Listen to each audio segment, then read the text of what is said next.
Why spend $110 on a jersey when you can buy them for $35 at CourtsideDrip.com? All sports available, worldwide shipping. Link in the description.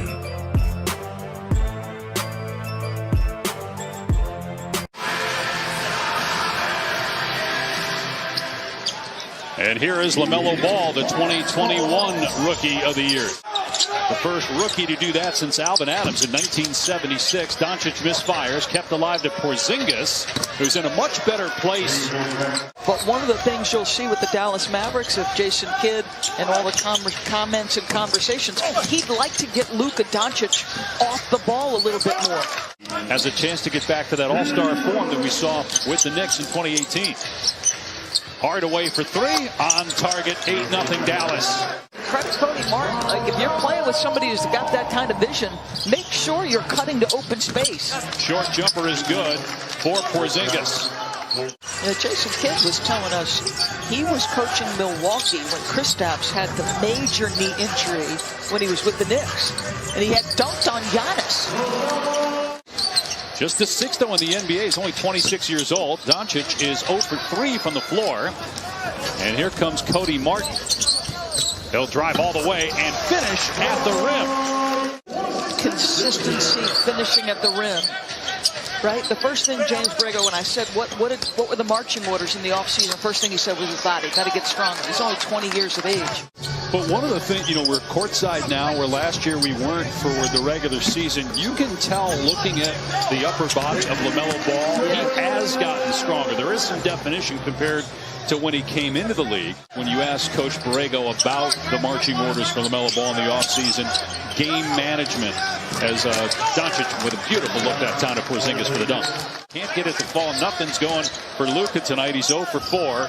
He's going to play about 32 minutes, Jason Kidd told us. LaMelo Ball looked like he was going to pass. He was staring, waiting for a trailer, and then just put the shot up and buried it. But what if Ben Simmons, because there's reporting out there, the Inquirer had a piece basically suggesting that he may not get between the lines and play as Porzingis hits a turnaround jump shot.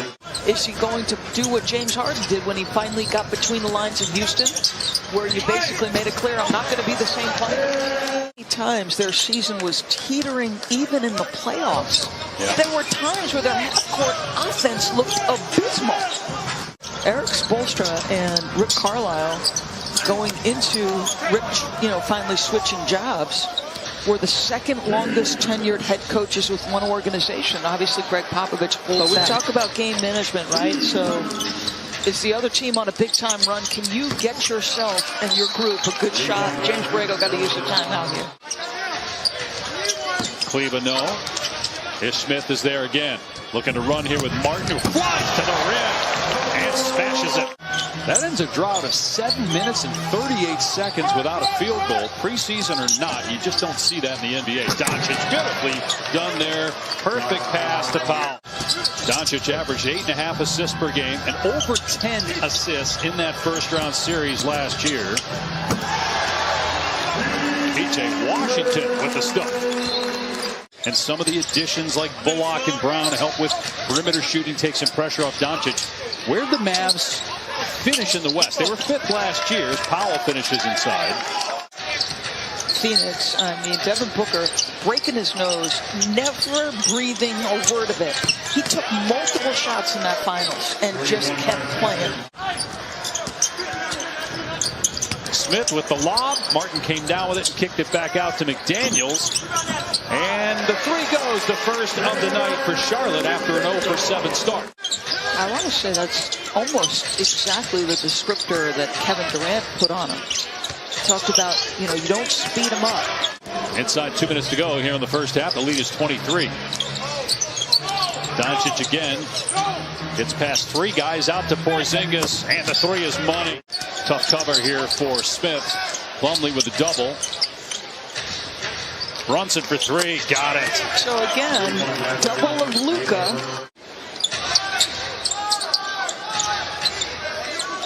Doncic. Here comes the double. Doncic shoots and scores.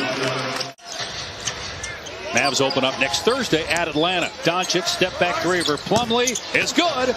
And Luka with his first triple of the game. Not taking anything away from Jokic, but it did help that he played basically every game for Denver last year.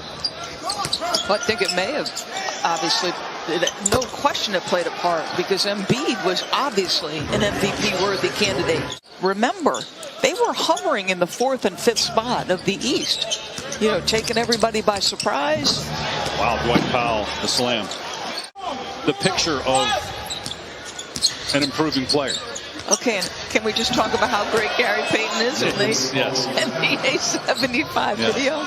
On there. He's only in his 4th year, but there's some that say when it's all said and done, he's going to be pretty high up on that list, but you put him in there now. Right. I mean, the question becomes, it's for young guys, and I'm not saying this for him specifically, you know, somebody else, Trey, name it. You know, what if, God forbid, a career-ending injury and you played 3 seasons, you know? I remember being a student at Providence College. They're playing Georgetown at the Civic Center. And the seats they gave the women's team were on the baseline. And Jeff Van Gundy has his home office set up, and we'd always ask, you know, what is that? What do you call that? And he said that's the room that Patrick Ewing built. Did not play basketball until he was 15 years old. Oh, empty possession there. Boy, that was brutal. Yeah. Hardaway, long three from the S at Spectrum, but... And they're down, and there's a sea of orange in Thompson Bowling Arena. Pat Summitt's being the great Pat Summitt, like up and down the sideline she goes. And she turns around, and over the top of the bench of Tennessee just screams, "This is my blankety-blank 18-year-olds in that rivalry." Everybody knew right away, though, she was going to be one of the best all time. As Bouknight gets to the rim and puts it in. Richards no good on the putback. And Bouknight slow to get up. Nice finish on the other end by Sterling Brown. And obviously the health of Zion Williamson is always going to be a big storyline. And our friend and colleague Chauncey Billups. I think he was right at the top of the list. He and Giannis. The youngest player ever to earn multiple first-team All-NBA selections. He's 22. He's already been All-NBA twice in his first 3 seasons. Signed that 5-year, $207 million max contract back on August 10th. Free ball goes for Sterling Brown. Here's T.J. Thor, 19-year-old rookie out of Auburn. The 2nd-round pick of Detroit. Thor grew up in Alaska. Lob to Brown. Nice job. Nice finish by Brown. Expecting the contact as well. First team All G League last year when he was playing there. Nice move that time by Nick Richards. Can you tell our viewers what Bill Walton called him? Well, they couldn't pronounce his last name in all of our games that we did of the Oregon Ducks last year. So Bill Walton just called him Eugene for mutating, though, here to boost the ratings and have you try that in-game. Feel free. With the high heels and all. Well, in fact, our producer just said we're doing that out of the next break. Don't jump right on that. Well, the fans were hoping the Hornets would hit 60. They did not. And this one comes to an end.